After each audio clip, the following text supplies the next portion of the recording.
Kevin, respectivement Donocio, Zos et Massiquet. Vous avez un petit mot à nous dire pour vous présenter, pour ceux qui ne vous connaîtraient pas complètement. Je vais bien commencer. Donc, je m'appelle Benoît Prali, j'ai fondé Domotion en 2013 et c'est un peu le teasing aujourd'hui et c'est pourquoi on est là aussi. Aujourd'hui je suis responsable produit chez Massiquet. J'ai un passé plutôt geek, plutôt maths, qui m'a donné envie de me lancer dans la data et me lancer dans la data pour l'apprentissage humain. Donc on verra, et c'est un petit peu le thème aussi de la soirée, parler d'adaptive learning. Donc en quoi est-ce qu'on peut collecter de la donnée pour personnaliser des parcours de formation en fonction de qui ils sont, de comment ils apprennent, de leurs historiques, etc. Et bonsoir, Guillaume Copin, je suis le président et fondateur de Xos et je suis ceinture noire en neuropédagogie. Je confirme. On a déjà fait des battles. Premier date. Kevin. Et moi, c'est Kevin Tidé, CEO et cofondateur de Massicamp. Et puis, voilà, comme Benoît, passionné par la formation, et j'étais prof d'anglais. Donc, voilà, on va changer un peu les choses. C'est pour ça qu'on est là ce soir. Alors, Benoît a dévoilé le sujet, on va parler d'adaptive learning, et ils vont parler d'adaptive learning, et pourquoi à trois parce que ça fait un trio qui a du sens, et vous allez découvrir leurs particularités, et surtout cet attelage gagnant sur l'adaptive learning. L'idée, c'est de mettre la complémentarité dans les solutions, plateformes, contenu, intelligence, si on peut qualifier l'adaptive d'intelligence, mais oui, on a au moins à l'origine, on verra le résultat. On a trois questions, plus un bonus, qu'on va aborder ce soir. Première question qui est retour sur le passé, quand vous jouez à votre rythme, quand vous voulez. L'adaptive learning, vous comme nous, on en entend parler depuis pas mal de temps. Est-ce qu'aujourd'hui, l'adaptive learning correspond à ce que vous aviez entendu parler les premières fois avec Caen, et est-ce qu'aujourd'hui on répond à la promesse? Allez, je vais lancer alors. La première fois que j'ai entendu parler d'adaptive learning, pour moi, c'était en 2013-2014. C'était une grosse boîte américaine qui, justement, développait des algorithmes pour prendre des ressources et adapter des parcours à des utilisateurs. Moi, ça m'avait passionné. Et je m'étais dit, ok, cet angle-là, il est intéressant, mais avant de travailler sur la personnalisation de parcours, j'étais intéressé par travailler sur la mémorisation. Je me suis dit, dans un processus d'apprentissage, il y a en effet d'apprendre, mais il y a aussi de répéter. Et apprendre, c'est répéter. Et c'est ce qui m'avait vraiment passionné au début, dans cette logique d'adaptive learning, où en fait, on utilise la data pour améliorer l'apprentissage. Je me suis dit, il y a bien un endroit où on peut améliorer, c'est la mémorisation. Je sortais tout juste de mes études, vous imaginez bien qu'on est là à potasser, à faire du surlignage, etc., à faire des impasses. Et puis, avec un peu de chance, les statistiques tombent sur le fait qu'on n'ait pas choisi la mauvaise matière. Et quelle horreur, enfin, de réviser comme ça, on ne sait pas ce qu'on doit réviser, quand on doit le réviser, quelle est la meilleure façon.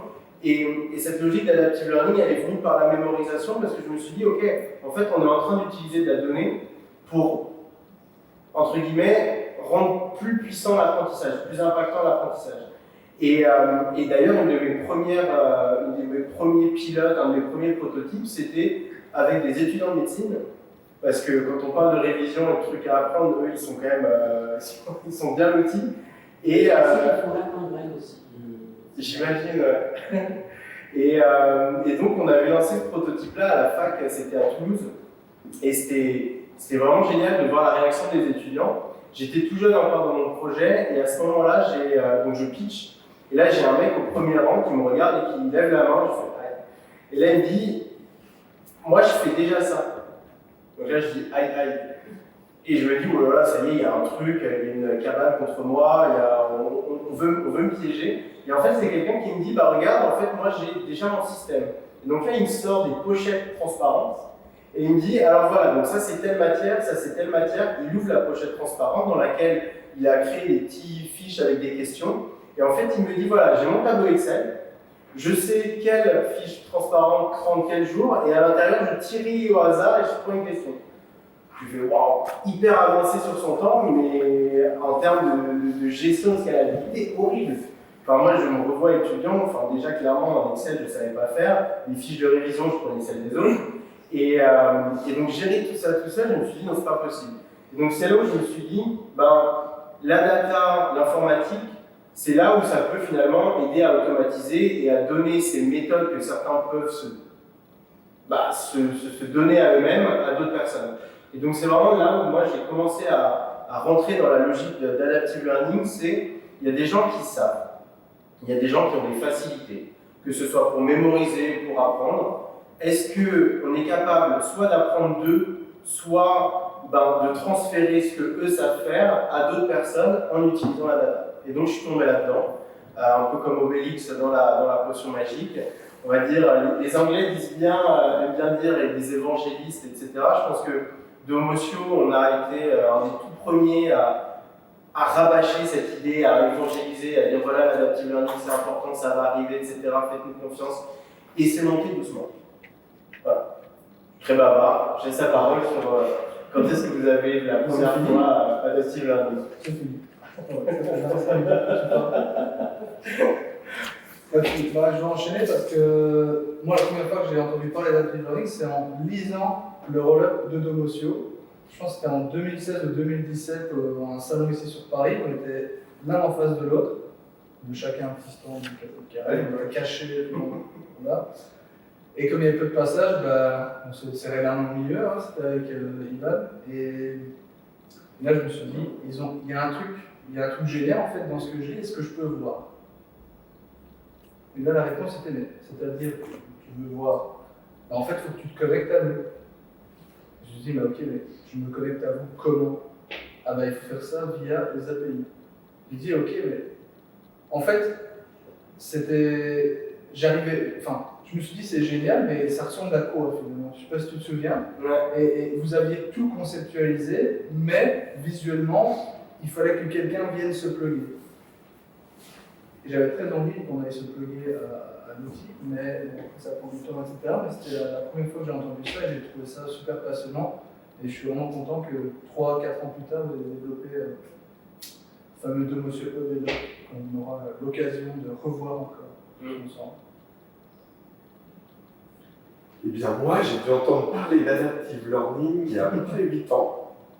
Et c'était aux US. Et donc, moi, je n'ai pas précisé, mais Xos, on est spécialisé sur le contenu e-learning.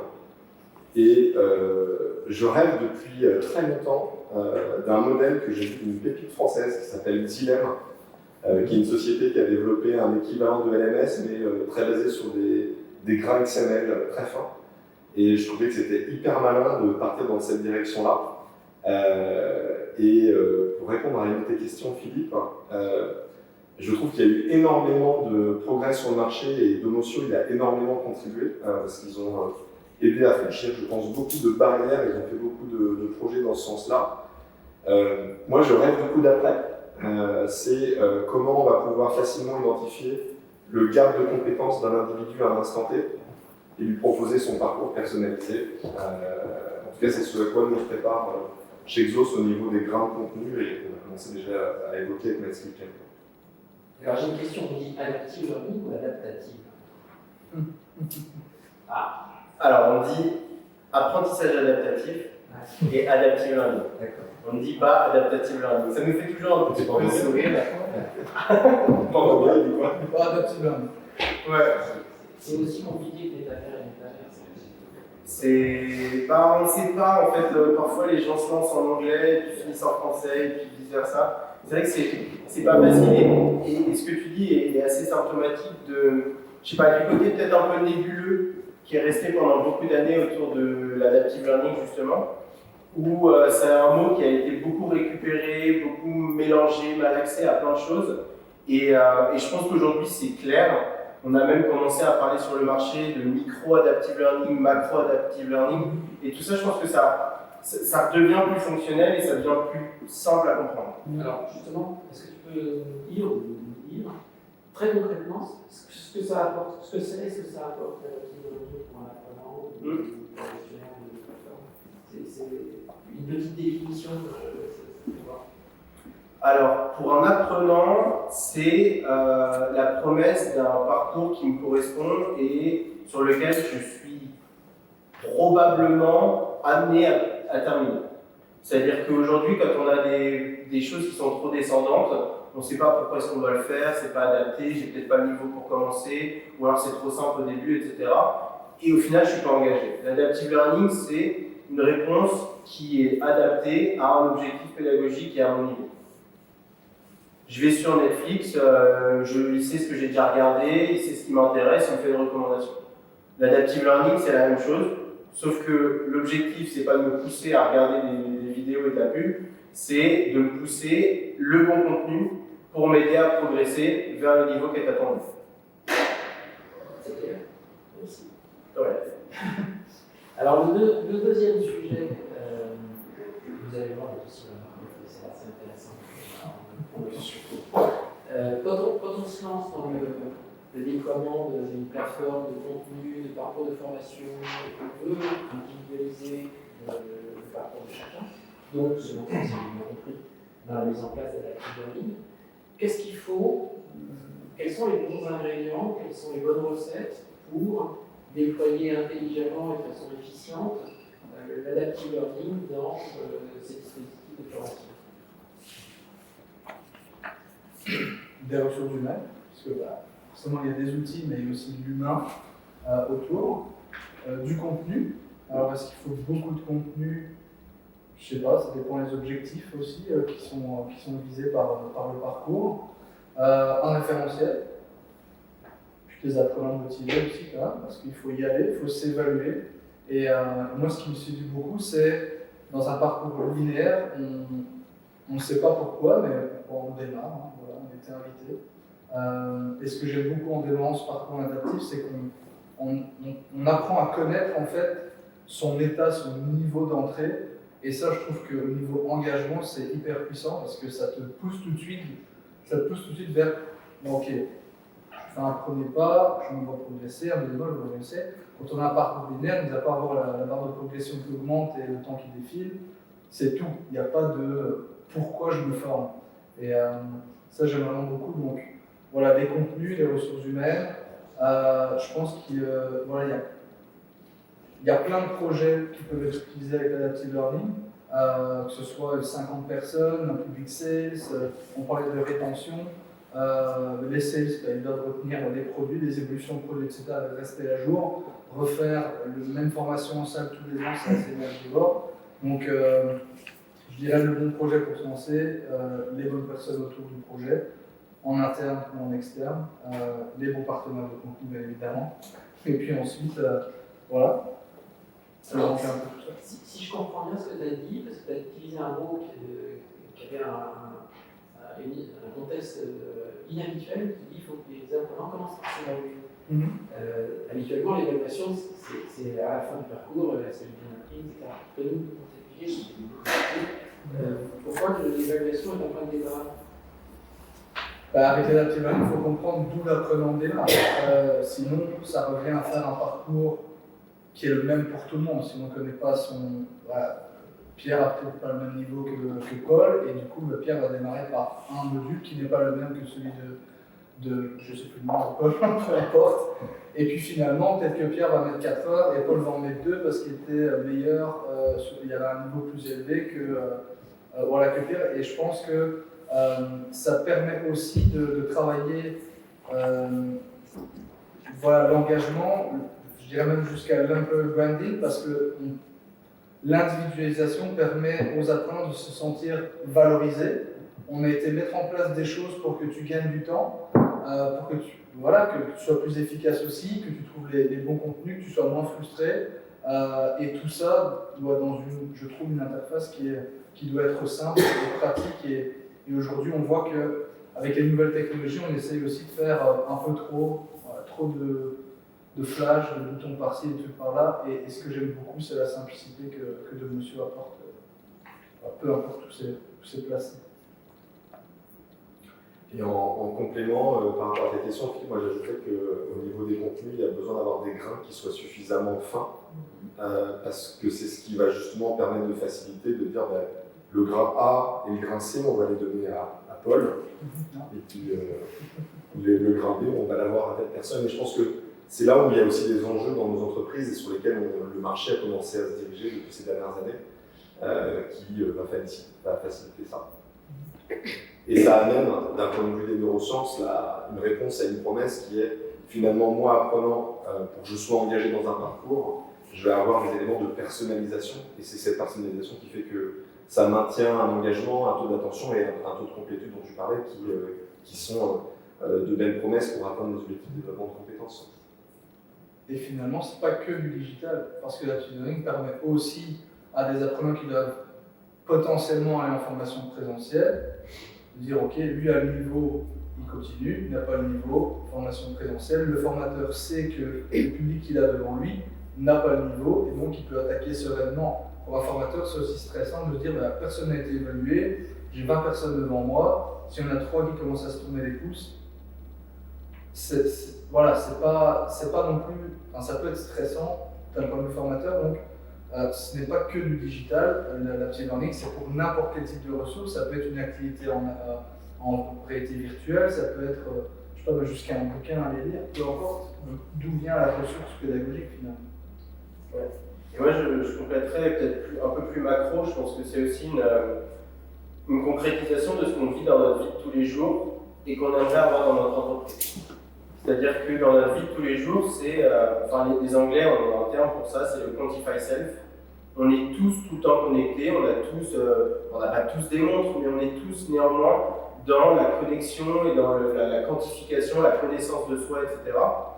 Le deuxième, c'est qu'on est tous dans l'hyper-personnalisation aujourd'hui. Tout ce qu'on a, les contenus qu'on nous pousse, les pubs, les machins, c'est personnalisé. Et le troisième, c'est aussi l'incertitude qu'on a et qu'on peut trouver peut-être aussi dans son métier. Moi, je ne compte plus les amis qui se posent des questions sur est-ce que j'ai les bonnes compétences pour mon métier, est-ce qu'avec les compétences que j'ai, je vais pouvoir aller vers ce métier, est-ce que je vais pouvoir faire de la mobilité en interne, ou est-ce que maintenant c'est temps que j'aille sur le marché, mais sur le marché, comment est-ce que je vais me situer?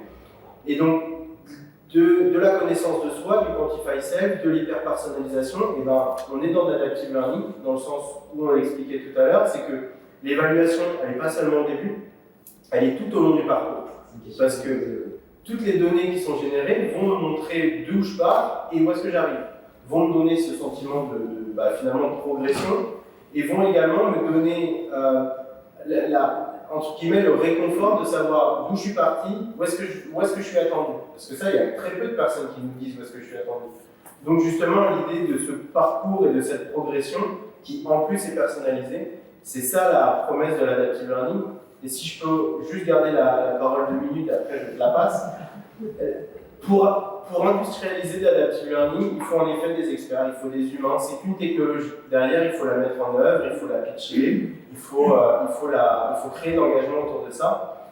Et il faut l'ingénierie pédagogique. Il faut des contenus, il faut des référentiels. Et jusqu'à aujourd'hui, je pense que la maturité des entreprises jusqu'en 2018-2019 n'était pas encore là. Et aujourd'hui, on a eu un accélérateur incroyable avec le Covid. On a plus de contenu et on commence à réfléchir en bloc de compétences. France Travail, etc., ça pousse vers la notion de compétences. Et donc aujourd'hui, on commence, et on a même une maturité où on arrive aujourd'hui à se déployer sur des populations là, de 100 000 personnes, où on est industrialisé avec de l'adaptive learning parce qu'on a mis tous les composants autour. Du contenu, des référentiels, des plateformes et des gens qui font le suivi et qui regardent toutes les statistiques qui sont générées. Alors j'ai 2 petits compléments à vous demander. Donc ce que j'ai pu comprendre, c'est qu'on s'évalue au départ, puis après le système observe. Est-ce qu'il se recale si j'ai un comportement observé un peu différent de ce qu'on aurait pu anticiper au regard des données de mon évaluation? Et est-ce que quand on collecte la data comme ça, on la collecte sur seulement les individus pour essayer de personnaliser un petit peu plus ou dégager les comportements types, mais ça observe aussi la qualité des contenus? Ça permet de dire ce contenu-là, par rapport à cette population, il est moins élevé ou voilà, un petit complément si vous avez le temps de répondre à ça. Alors, j'ai vraiment envie de répondre, mais je vous laisse démarrer. Alors, je commence et tu complètes, d'accord, de ce que j'ai compris de vous. Non, en fait, ce que j'aime beaucoup, c'est que, voilà, mais comme Benoît est monsieur mathématique, il y a beaucoup de données qui sont exploitées, mais aussi beaucoup de données qui sont montrées. Des données sur la progression d'un groupe, d'une population, du point A au point B, donc de ce niveau de compétence à ce niveau de compétence, et quelle a été leur progression, voilà, quelle a été l'évolution, est-ce qu'il y a eu un décrochage, qu'est-ce qu'on a mis en place pour ces personnes qui ont décroché. Il y a vraiment des réflexions qui sont beaucoup plus stratégiques avec ces data que juste ah ben on a formé 1500 heures de managers cette année, ok merci, suivant, what's next. Là on peut vraiment dire sur ces populations managers, on a 50 qui ont décroché, on a fait un one-on-one avec eux, on a mis du coaching en place, peu importe, on peut aller plus loin. Et puis, dans l'outil auteur, dans la plateforme de Monsieur, il y a aussi toutes les données par rapport aux ressources. Comme c'est l'adaptive learning, il y a de la recommandation, c'est de la recommandation, de la suggestion. Les apprenants vont aller sur les formations qui leur paraissent les plus, voilà, celles qu'ils ont envie de suivre. Et là, il y a des données derrière, ils disent ben, cette formation, cette ressource pardon, a été suggérée 50 fois, il n'a été cliqué que 3 fois. Donc il y a aussi moyen, au fur et à mesure, pour les équipes pédagogiques, de changer, de faire évoluer, soit des ressources internes, externes, peu importe. Et ça, c'est important aussi, au fur et à mesure. Et pour la deuxième partie de question, est-ce que de temps en temps, le système fait un petit warning en disant je comprends que M. Dugos, votre module sur le son, il y a un moyen, les résultats, c'est pas terrible, ça peut donner ça. Où il dit ce module est excellent. Les résultats, c'était pas. C'est bien de préciser, Philippe, j'ai la rajouté. Il est bien supérieur aux autres. Complément à la question, et puis ça me permettra de répondre à la tienne, enfin aux commentaires, et ça me permettra de répondre à ta question, je m'embrouille. Il faut voir, donc, l'adaptive learning, c'est une technologie de recommandation. Donc, typiquement, on se dit, bon, bah, ça, c'est la meilleure chose à proposer à Benoît. On lui propose, il a cliqué dessus, c'est super. Et derrière, on est capable de réévaluer et on voit si ça a vraiment permis de débloquer la compétence. Donc en fait, il faut que vous imaginiez que c'est des sortes de petites boucles comme ça. On fait un choix, on a une réalisation. Est-ce qu'elle est positive, est-ce qu'elle est négative? Si elle est positive, bah, ça va renforcer encore plus notre chemin. Si elle est négative, ça va peut-être en ouvrir un autre ou dégrader un petit peu notre chemin. Donc on va faire des petites boucles comme ça, des petites étapes, et une fois qu'on aura suffisamment de personnes qui seront passées dans nos petits chemins, ça nous donnera une bonne idée de quels sont les meilleurs chemins par rapport à des petites classes d'utilisateurs. Et donc une fois que j'ai dit ça, on vient à classer les contenus et on vient à classer l'impact des contenus sur les utilisateurs. Mais il ne faut pas non plus prendre le raccourci de se dire ok, ce contenu-là n'est pas bon. En fait, ce contenu-là est peut-être un peu moins bien, mais pour une certaine typologie d'utilisateurs. Donc, nous, on a des statistiques, par exemple, sur un parcours, on va dire, pour faire simple, de 10 modules. Avec l'adaptive learning, on fait de l'assessment au début, et puis on se rend compte qu'on peut économiser 37% des modules, donc à peu près 4. Ça ne veut pas dire qu'il y a 4 modules qu'on va pouvoir jeter à la poubelle. Ça veut dire que peut-être l'utilisateur 1 aura vu le 6 et le 7, et que l'utilisateur 2 aura vu le 7 et le 8. Ça ne veut pas dire que le 6 et le 8 sont à jeter, ça veut dire qu'ils sont adaptés à des profils différents. Donc on a ces informations-là, mais qui sont à prendre entre guillemets dans leur contexte et pas dans l'absolu. Ce module-là n'est pas mauvais, il est peut-être moins impactant pour une certaine typologie d'apprenants. Et alors toi, Guillaume, quand tu évoquais le fait que quand tu conçois des modules qui vont être utilisés dans le cadre de l'adaptive learning, tu fais des grains, un petit grain, il y a d'autres choses que tu prends en compte? En fait, nous aujourd'hui, on est prêt à aller dans l'adaptive learning, on est déployeurs d'adaptive learning, on va avoir une première expérimentation commune dans les prochaines semaines. Ce qu'on a fait jusqu'à maintenant, c'est que sur tous les contenus qu'on déploie, on a des marqueurs pour identifier quel est le niveau d'utilité d'un contenu par rapport à des populations. Et donc on reste sur un niveau beaucoup moins fin que celui dans lequel Benoît va pouvoir aller. Et on va avoir des grains qui sont, comme Benoît disait, sur 10 modules, on a préparé des grains au niveau du module où on va descendre sur des sous-grains qui sont déjà de l'ordre de 60 à 120 secondes en termes de temps passé par l'apprenant. Et c'est là où après on a des choses qui peuvent être très intéressantes. Mais nous on n'y est pas encore. Alors, tu fais une super transition, merci d'avoir répondu à toutes ces petites questions. Qu'est-ce qu'on peut attendre de l'adaptive learning dans un futur proche? C'est quoi la perspective d'exploitation, de développement de la technologie et surtout son adéquation, son intégration avec les outils, les contenus, parce que j'imagine qu'il faut quand même être assez connecté et compatible. Qu'est-ce que ça nous réserve à l'avenir à Allez, je me lance.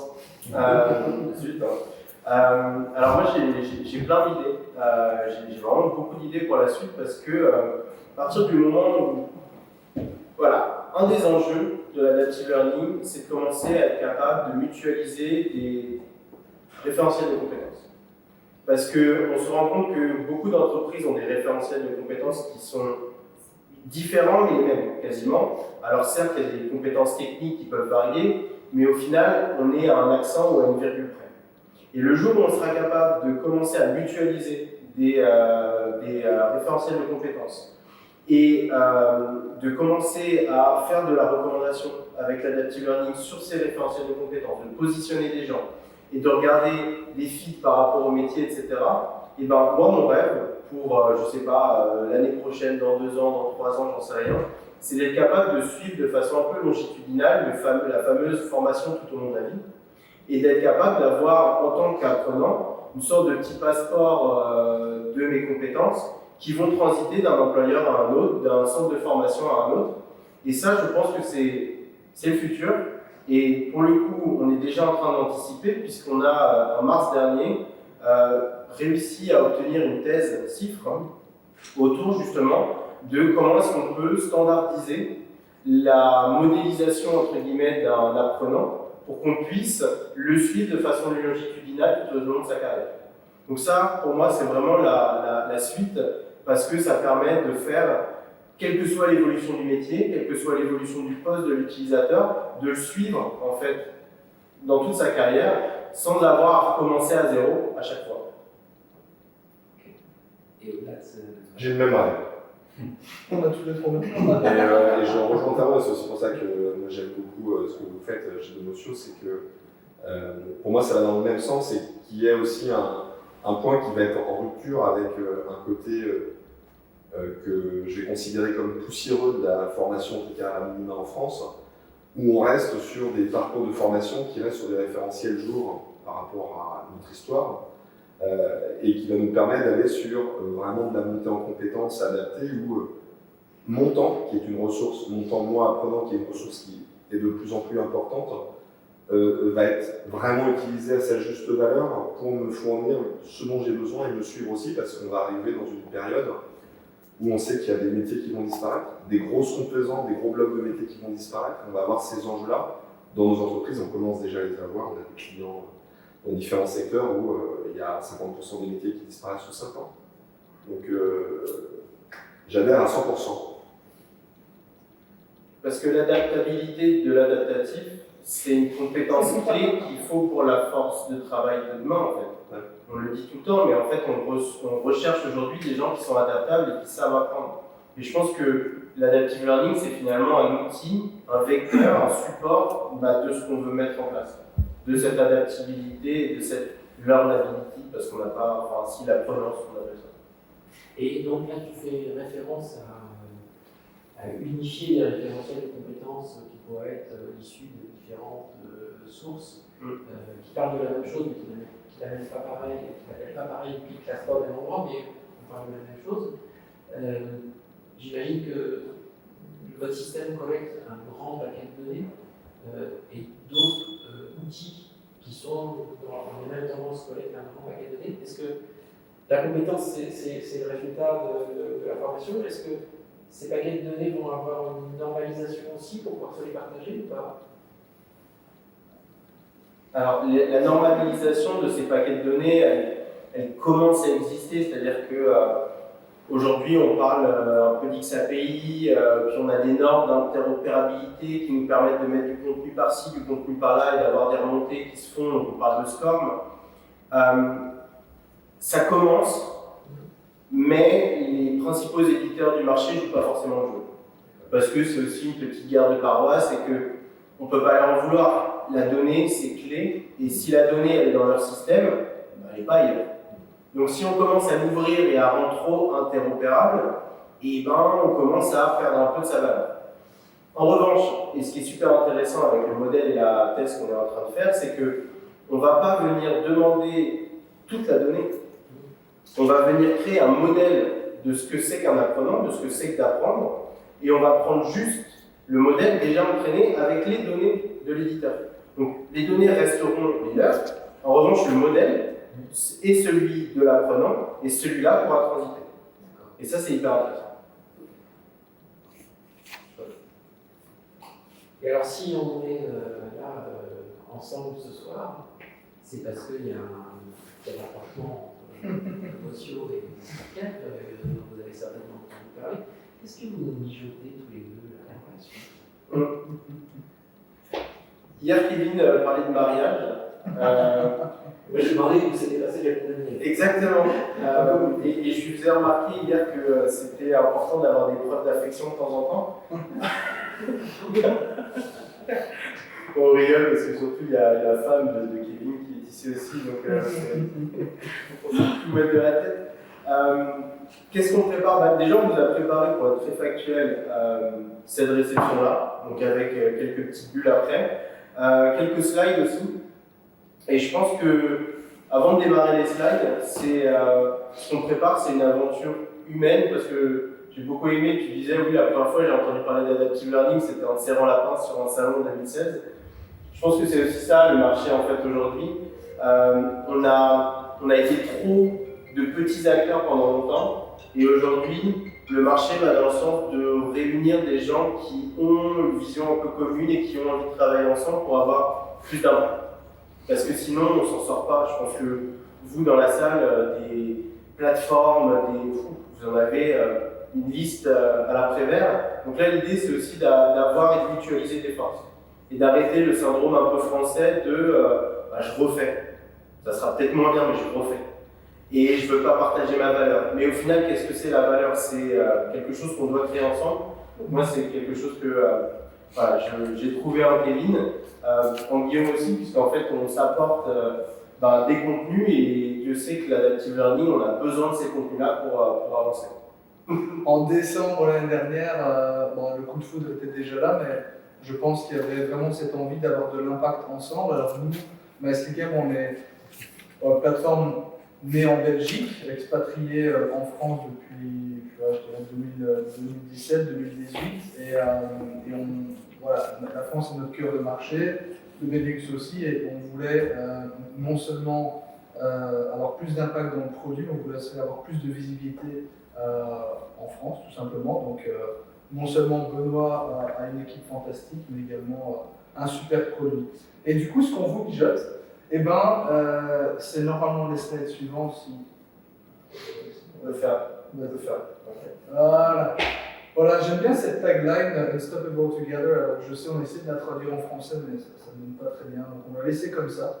Et c'est ce côté en fait de dire ensemble, on peut rendre les entreprises, les collaborateurs, les équipes, les managers, j'ai envie de dire inarrêtables, parce que la compétence, les compétences, le fait de se développer, c'est ce qui nous maintient à jour et c'est ce qui rend l'entreprise plus performante, c'est ce qui nous rend aussi plus performants, et aussi plus on développe des compétences, plus on renforce la confiance en soi. Donc je trouve que knowledge is power, c'est vrai, plus on sent qu'on développe ses compétences, plus on se sent utile.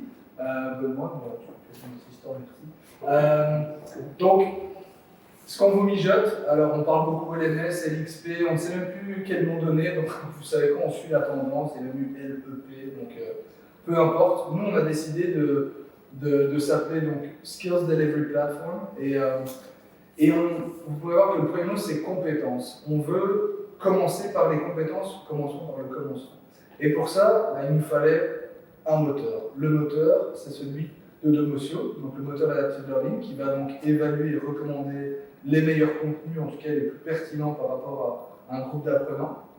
Et pour ça, il nous faut du contenu, donc vous allez voir Xos ainsi que d'autres partenaires, pour créer une marketplace avec un seul business model. Donc vous ne devez pas commencer on n'est pas au marché, c'est un business model peu importe les partenaires qui s'y trouvent, comme vous pouvez le voir ici, avec différents packages de contenu.